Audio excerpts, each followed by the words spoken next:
ഇത് മാസ് മോട്ടോഴ്സിൽ നിന്നാണ്. നമ്മൾ ഹോണ്ട ആക്റ്റീവ 60 ആണ് വണ്ടി. ജനറൽ സർവീസായിട്ട് അയച്ചതാണ്. അതേപോലെ തന്നെ നിലവിൽ നമുക്ക് അതിൻ്റെ സൈഡിലത്തെ ബാക്കിൽ തന്നെ ബോഡി കവറിന് ചെറിയ സ്ക്രാച്ചസ് ഉണ്ടായിരുന്നു. അപ്പോൾ അത് പെയിൻറ്റ് ചെയ്യാനും ജനറൽ സർവീസും കൂടിയാണ് നമ്മൾ അയച്ചാണ് കേട്ടോ.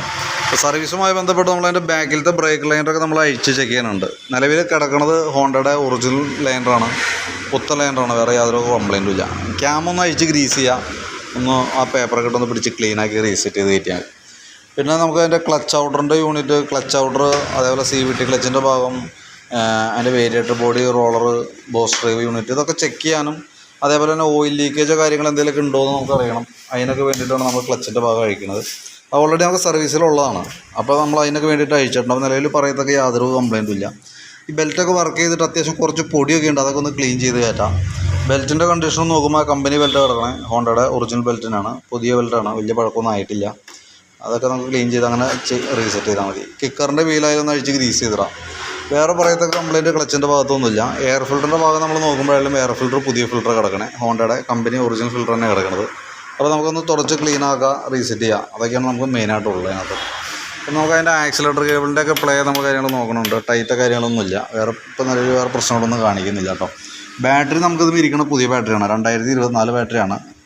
ചെക്ക് ചെയ്യേണ്ട ആവശ്യമില്ല, എങ്കിൽ കൂടി നമ്മൾ അതിൻ്റെ സർവീസിനകത്ത് നമുക്കത് ഉണ്ട്, ബാറ്ററി ടെസ്റ്റ് കാര്യങ്ങളുണ്ട്.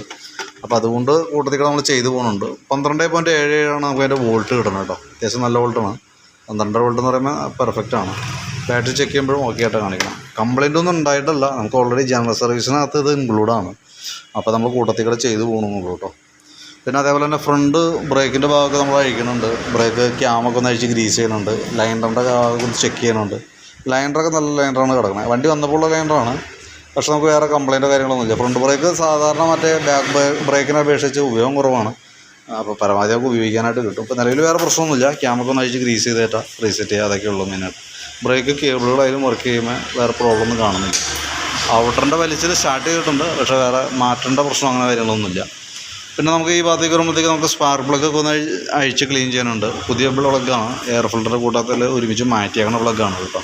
വേറെ പ്രോബ്ലം ഒന്നുമില്ല, അതൊക്കെ അങ്ങനെ ഉപയോഗിച്ചാൽ മതി, വേറെ പ്രശ്നമൊന്നുമില്ല. എൻജിൻ ഓയിലിൻ്റെ കണ്ടീഷൻ നമ്മൾ ചെക്ക് ചെയ്യുന്ന സമയത്ത് ഓയിൽ നല്ല രീതിയിൽ കളർ വേരിയേഷൻ കാണിക്കുന്നുണ്ട്. അപ്പോൾ എനിക്ക് തോന്നുന്നു ഏകദേശം നമുക്കൊരു 3000 കിലോമീറ്റർ ഓടിയിട്ടുണ്ടെങ്കിലോ ഇതാ ഈ ഒരു അവസ്ഥയിലേക്ക് എത്തിയിട്ടുണ്ട്. എന്നാൽ തീരെ മോശമെന്ന് പറയാനും പറ്റില്ല കേട്ടോ. ഏകദേശം നമുക്കൊരു 3000 കിലോമീറ്റർ ഓടിയിട്ടുണ്ടെങ്കിൽ നമുക്ക് ആ എൻജിൻ ഓയിൽ മാറ്റണമാണ് നല്ലത്. കാരണം ഞാൻ 3000 കൂടുതൽ ഓടുമ്പോഴത്തേക്കും വരുന്ന പ്രശ്നം എന്ന് വെച്ചാൽ ഓയിലിനകത്ത് ഒരുപാട് കാർബൺ കണ്ടൻറ്റ് ഉണ്ടാവും. ഈ ഓയിൽ പോകുന്ന ഭാഗമൊക്കെ എൻജിൻ്റെ ഉള്ളൊക്കെ നല്ല രീതിയിൽ കറുത്ത് ആ ഒരു അവസ്ഥയിലേക്ക് പോകും. പിന്നെ പുതിയ ഓയിൽ നമ്മൾ ഒഴിക്കുമ്പോൾ പെട്ടെന്ന് ആ അഴുക്ക് അതിനകത്ത് മിക്സ് ആവും. കാരണം എൻജിൻ ഓയിൽ എൻജിൻ്റെ ഉള്ളിൽ ക്ലീൻ ചെയ്യുന്ന ഒരു പ്രോസസ്സും കൂടി ചെയ്യുന്നുണ്ട്. അപ്പോൾ ആ ഓയിൽ പെട്ടെന്ന് ചീത്തയാവും. അതങ്ങനെ കണ്ടിന്യൂ ചെയ്ത് പോയിക്കൊണ്ടിരിക്കും. അതില്ലാതിരിക്കാനാണ് നമ്മൾ ഏകദേശം ഒരു 3000 കിലോമീറ്റർ ആകുമ്പോൾ മാറ്റാൻ പറയണത്. തന്നെയല്ല 3000 കിലോമീറ്റർ കൂടുതലൊന്നും നമുക്ക് അതിൻ്റെ ഒരു ലൈഫ് കറക്റ്റ് കിട്ടില്ല. ആ കൂടി നമുക്ക് 600 മില്ലി ഓയിലാണ് BS6 മോഡൽ വണ്ടിയിൽ തന്നെ. അളവ് കുറയും തോറും പെട്ടെന്ന് അഴുക്കാവാനായിട്ടുള്ള സാധ്യത കൂടുതലാണ്. അപ്പോൾ അതുകൊണ്ടൊക്കെയാണ് നമ്മൾ പറയുന്നത് കേട്ടോ. അപ്പോൾ കിലോമീറ്റർ ആയിട്ടുണ്ടെന്നുണ്ടെങ്കിൽ നമുക്കത് മാറ്റേണ്ടതാണ് നല്ലത്. ഇപ്പോൾ എൻജിൻ ഓയിൽ ചെക്ക് ചെയ്യാനാണ് നമ്മുടെ അടുത്ത് പറഞ്ഞേക്കുന്നത്. ചെക്ക് ചെയ്യുമ്പോൾ ഉള്ള സിറ്റുവേഷൻ അതാണ്.